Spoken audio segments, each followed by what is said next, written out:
Hello friend, human computer interface के course की playlist में आज की वीडियो में हम डिस्कस करने वाले हैं टेक्नोलॉजिकल कंसीडरेशन इन इंटरफेस डिजाइन। मतलब जब हम किसी भी यूजर इंटरफेस को डिजाइन करते हैं तो उसमें किन किन टेक्नोलॉजी को हम कंसीडर कर सकते हैं और ऐसी कौन सी टेक्नोलॉजीज हैं जिसके बारे में हमें फोकस करना चाहिए, जिसके बारे में हमें ध्यान देना चाहिए। सो वीडियो को लास्ट तक जरूर देखिएगा। और हाँ, अगर अभी तक आपने इस पीडीएफ को डाउनलोड नहीं किया है तो डिस्क्रिप्शन में लिंक है, आप वहां से जाके डाउनलोड कर सकते हैं। अब अगर हम बात करें टेक्नोलॉजिकल कंसीडरेशन इन इंटरफेस डिजाइन, यानी किसी भी यूजर इंटरफेस डिजाइन में जो टेक्नोलॉजिकल कंसीडरेशन है वो इन्वॉल्व करता है understanding and the capabilities and limitation for the underlayering technology used to build and deliver the user interface. जब हम किसी भी यूजर इंटरफेस को डिजाइन करते हैं, बिल्ड करते हैं, उसके बाद डिलीवर करते हैं उस यूजर इंटरफेस को, तो उसके कुछ कैपेबिलिटीज होंगी, कुछ लिमिटेशंस होंगी। ठीक है, उस क्या क्या टेक्नोलॉजीज का यूज हम कर रहे हैं, तो उन सारी चीजों को हम कैसे कंसीडर करेंगे। अब आगे अगर हम बात करें कि consider the technology aspects ensure that the interface is not only visual appearing. ठीक है, हम कंसीडर करते हैं टेक्नोलॉजी को क्योंकि जब हम किसी भी यूजर इंटरफेस को डिजाइन कर रहे हैं तो वहां पे विजुअल एलिमेंट्स है सिर्फ वही मायने नहीं रखता। विजुअल अपीलिंग हो गया या फिर कह सकते हैं यूजर फ्रेंडली हो गया, बट आल्सो टेक्निकल फीजिबल होना चाहिए। मतलब जो भी टेक्नोलॉजी का हम यूज कर रहे हैं वो भी उसमें मैंडेटरी पार्ट को प्ले करता है। ठीक है, ऑप्टिमाइजिंग द परफॉर्मेंस, किस तरह से हमारा एप्लीकेशन यूजर इंटरफेस परफॉर्म कर रहा है। तो यहाँ पे हम कुछ डिस्कस करेंगे। कह रहा है कि हियर आर द सम की technology consideration in the user interface design. कुछ इंटरफेस डिजाइन के अंदर टेक्नोलॉजी को हम कंसीडर करेंगे, जैसे सबसे पहले हमारा हो गया कि प्लेटफॉर्म एंड डिवाइस कैपेबिलिटीज। मतलब कि जो भी हम यूजर इंटरफेस को बना रहे हो किस प्लेटफॉर्म को सपोर्ट करेगा, किस डिवाइस को कंपैटिबल करेगा। जो भी डिजाइन इंटरफेस होता है that works seamlessly across the different platform. सबसे पहले हो गया हमारा वेब, हो गया मोबाइल, डेस्कटॉप, उस पे वर्क कर रहा है, and device smartphone, tablet and laptops हो गया। तो इंश्योर दैट हमको करना है कि रिस्पॉन्सिवनेस है कि नहीं है, various screen size and orientation को सपोर्ट करता है कि नहीं करता है। तो प्लेटफॉर्म, डिवाइस एंड कैपेबिलिटीज हो गई। सबसे पहले हम प्लेटफॉर्म को चेक करेंगे कि वेब, मोबाइल, डेस्कटॉप को सपोर्ट कर रहा है कि नहीं कर रहा है। उसके बाद हम डिवाइस को सब चेक करेंगे कि डिवाइस को कंपैटिबल है कि नहीं, डिवाइस के लिए रिस्पॉन्सिव है कि नहीं, स्क्रीन साइज क्या है, उसकी ओरिएंटेशन क्या है। ठीक है, इन सारी चीजों को हम देखते हैं। उसके बाद ब्राउजर एंड ओएस सपोर्ट के बारे में देखेंगे, यानी ब्राउजर और ऑपरेटिंग सिस्टम सपोर्ट, यानी किस ब्राउजर को सपोर्ट करता है, कौन से ऑपरेटिंग सिस्टम को सपोर्ट करता है, ये हम टेस्ट करेंगे।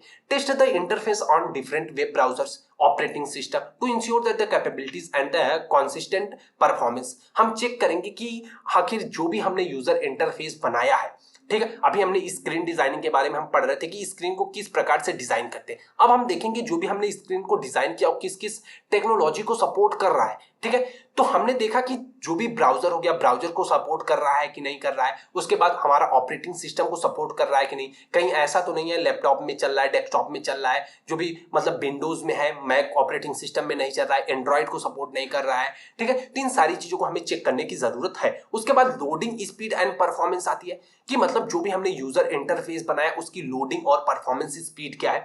तो लोडिंग और performance speed one of the major component होगा, क्योंकि जो भी ऑप्टिमाइज एसेट्स हो गया, जैसे इमेज हो गया, वीडियो हो गया, और हम चाहेंगे कि जो भी हमने कोड लिखा है, कोड मिनिमाइज लोडिंग टाइम, मतलब जो भी हमारा कोड है वो कम टाइम में लोड हो, और इंश्योर करेंगे कि फास्ट स्मूथ परफॉर्मेंस दे, क्योंकि जो भी यूजर्स होता है वो चाहता है कि जो भी हम सॉफ्टवेयर का यूज कर रहे हो वो इजिली स्मूथली वर्क करे। और साथ ही हम देखेंगे कि जो भी हमारा अगर हमारे पास कम इंटरनेट कनेक्शन है, मतलब स्लोअर इंटरनेट कनेक्शन है, लेस पावरफुल डिवाइस है, फिर भी हम उस सॉफ्टवेयर को इजिली मैनेज कर पाते हैं। अब बात आती है डेटा सिक्योरिटी एंड प्राइवेसी को।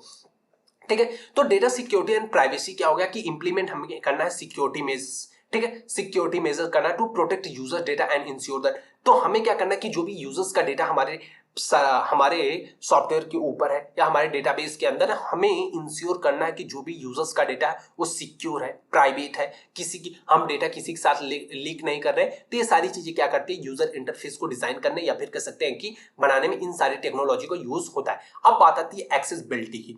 एक्सेसिबिलिटी की अगर हम बात करें तो जो भी हम डिजाइन कर रहे हैं, accessibility in the mind to make the interface usable individual with the. ठीक है, तो जो भी हम डिजाइन किए तो हमें इस चीज को ध्यान में रखना है कि जो भी हमारा सॉफ्टवेयर सिस्टम है वो हर एक कोई उसको आसानी से एक्सेस कर पाए, कोई भी इंडिविजुअल उसको एक्सेस कर पाए। Incorporate feature like screen reader हो गया, ठीक है, कैपेबिलिटीज हो गया, कीबोर्ड नेविगेशन हो गया, and alternate text and for image हो गया, ये सारी चीजें होनी चाहिए। उसके बाद क्रॉस ब्राउजर कैपेबिलिटीज हो गई। क्रॉस ब्राउजर कैपेबिलिटीज का मतलब क्या होता है कि जितने भी मतलब जो भी मार्केट के अंदर जो भी ब्राउजर्स हो, कितने ब्राउजर्स है, नंबर ऑफ ब्राउजर्स को वो सपोर्ट करता है। तो ensure that the interface function correctly and look consistent across the different web browsers such as Chrome हो गया, फायरफॉक्स हो गया, ठीक है, फायरफॉक्स, सफारी, एज। तो कितने वेब ब्राउजर को हमारा जो भी सॉफ्टवेयर है, यूजर इंटरफेस है, सपोर्ट करता है। उसके बाद हमारा आता है एपीआई इंटीग्रेशन। एपीआई का फुल फॉर्म होता है एप्लीकेशन प्रोग्रामिंग इंटरफेस। तो प्लान करेंगे integration with the third party API, जैसे बात कर ले मैप हो गया, सोशल मीडिया मैपिंग, शेयरिंग हो गया, पेमेंट गेटवे एंड मोर हो गया। सपोज दैट हम क्या कर रहे हैं, अपने यूजर इंटरफेस के अंदर कुछ एपीआई लगाएं, जैसे कि हम चाहते हैं कि हमारे अगर हम एक लोकेशन से दूसरे लोकेशन जाना चाहते हैं तो हमने उसमें मैप का एपीआई लगाया कि अगर यूजर यहाँ पे क्लिक करता है तो मैप शो हो जाए। सोशल मीडिया शेयरिंग लगा दिए कि हम कोई भी जो भी कंटेंट हो इस वेबसाइट का, हाँ, इस एप्लीकेशन का, हम सोशल मीडिया के साथ उसको कनेक्ट कर सकते हैं, किसी सोशल मीडिया पे भेज सकते हैं। पेमेंट गेटवे का यूज कर लेते हैं कि पेमेंट अगर हमें ऐसा कोई एप्लीकेशन सॉफ्टवेयर हम बना रहे हैं जहां से हम पेमेंट लेना चाहते हैं, तो ये सारी चीजें यूज की जाती है एपीआई इंटीग्रेशन के अंदर। उसके बाद हमारा रिस्पॉन्सिव डिजाइन आता है। जब हम यूजर इंटरफेस को डिजाइन कर रहे हैं तो utilize responsive design technology to adopt the जो भी हमारा इंटरफेस है, layout and element based on the screen size and the orientation. मतलब जो भी रिस्पॉन्सिव डिजाइन का मतलब होता है कि जो भी हम चीजें डिजाइन किए, जो भी यूजर इंटरफेस बनाए, वो हर एक स्क्रीन साइज को सपोर्ट करता है, हर एक ओरिएंटेशन को सपोर्ट करता है, जिससे हम क्या करें, एक बेटर यूजर एक्सपीरियंस और वेरियस डिवाइस को गेन कर सकते हैं। ज्यादा से ज्यादा लोग इस सिस्टम को इस सॉफ्टवेयर सिस्टम को यूज करें। उसके बाद आता है design system and component reusability. अब हम क्या करते हैं, जब डिजाइन सिस्टम को बनाते हैं तो कुछ हम क्रिएट करते हैं डिजाइन सिस्टम के अंदर, रीयूजेबल कंपोनेंट को यूज करते हैं। मतलब ऐसे कंपोनेंट को बनाते हैं जिस कंपोनेंट को हम बार बार यूज कर सकते हैं। मतलब एक बार इस कंपोनेंट को बना लिया, अब जब जब हमें जरूरत होगी इस कंपोनेंट का, हम इस कंपोनेंट का हर जगह क्या करेंगे, आसानी से इजिली यूज कर पाएंगे। तो ये सारी चीजें होती है, कंपोनेंट्स हो गया, पैटर्न हो गया, ये सारी चीजें। डेवलपमेंट एंड द मेंटेनेंस के समय इसका यूज हो सकता है। उसके बाद इंश्योर कंसिस्टेंटी अक्रॉस द इंटरफेस। मतलब जो भी जितना भी हमने इंटरफेस बनाया सब में कंसिस्टेंटी को हम बना सकते हैं, किसके द्वारा, कंपोनेंट रीयूजेबिलिटी के द्वारा। उसके बाद आता है optimization for the low bandwidth. मतलब कि जब हम कंसीडर करते हैं अगर किसी भी यूजर्स का इंटरनेट स्लो है और लिमिटेड डेटा प्लान है, तब भी वो क्या कर पाए, हमारे सॉफ्टवेयर सिस्टम का यूज कर पाए। यानी ऑप्टिमाइजिंग इमेज करेंगे, minimizing the users of the जो भी उसका डेटा होगा, इंटेंसिव फीचर्स होगा, उसको हम मिनिमाइज करने का काम करेंगे। यूजर आसानी से, मतलब कम इंटरनेट और कम लिमिटेशन प्लान के साथ भी हमारा सॉफ्टवेयर सिस्टम को यूज कर पाए। उसके बाद डिवाइस फीचर इंटीग्रेशन होता है, ठीक है, लेवरेज डिवाइस फीचर्स जैसे जीपीएस, कैमरा, एक्सेलेरोमीटर, ठीक है, when appropriate to enhance the interface functionality to the user experience. अब भाई हम क्या करते हैं, डिवाइस का यूज करते हैं, ठीक है, अपने जो भी हमारा यूजर इंटरफेस है उसको एनहांस करने के लिए। सपोज दैट हमने जीपीएस का यूज किया, कैमरा का यूज किया, ठीक है, एक्सेलेरोमीटर का यूज करते हैं। तो ये सारी चीजें क्या करती है, हमारे सॉफ्टवेयर सिस्टम को, ये सारी टेक्नोलॉजीज है जिसका यूज करके हम अपने यूजर इंटरफेस को और ज्यादा एनहांस कर सकते हैं। उसके बाद बैकएंड कैपेबिलिटीज हो गई। बैकएंड कैपेबिलिटीज का मतलब क्या हो गया, हम कोलैबोरेट करें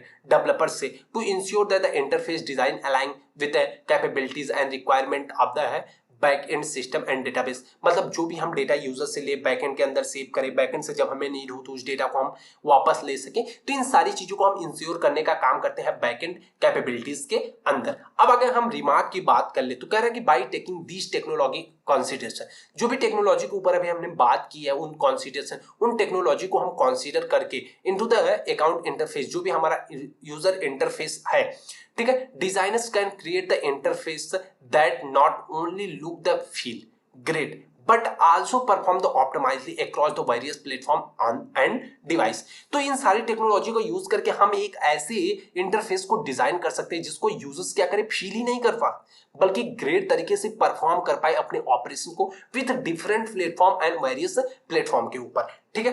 as well balance combination of the design and technology lead to the user friendly. तो जो कॉम्बिनेशन होता है, बैलेंस होता है, balance combination of the technology and user friendly design होता है, ठीक है, एक्सेसिबल होता है, इफिशियंसी यूजर इंटरफेस दैट क्या करता है, meet both user expectations and technology constraints. तो इन सारी दोनों चीजों को मिला के हम क्या करते हैं, मतलब टेक्नोलॉजी और डिजाइन को मिला के एक अच्छे सॉफ्टवेयर सिस्टम को डिजाइन कर सकते हैं। सो फ्रेंड, आज के वीडियो में बस इतना ही। अगर वीडियो पसंद आई हो तो लाइक, कमेंट और सब्सक्राइब जरूर कीजिएगा। और हाँ, अगर आप इस पीडीएफ को डाउनलोड करना चाहते हैं तो डिस्क्रिप्शन में लिंक है, आप वहां से जाके डाउनलोड कर सकते हैं। दूसरी बात, अगर अभी तक आपने इस कोर्स की प्लेलिस्ट को अभी तक फॉलो नहीं किया है तो जल्दी से फॉलो कर लीजिए, क्योंकि अभी हमने यूनिट 3 के बारे में डिस्कस कर लिया है। अगले वीडियो में हम यूनिट 4 के बारे में डिस्कस करेंगे। So thanks for watching the video. Thank you, bye bye guys.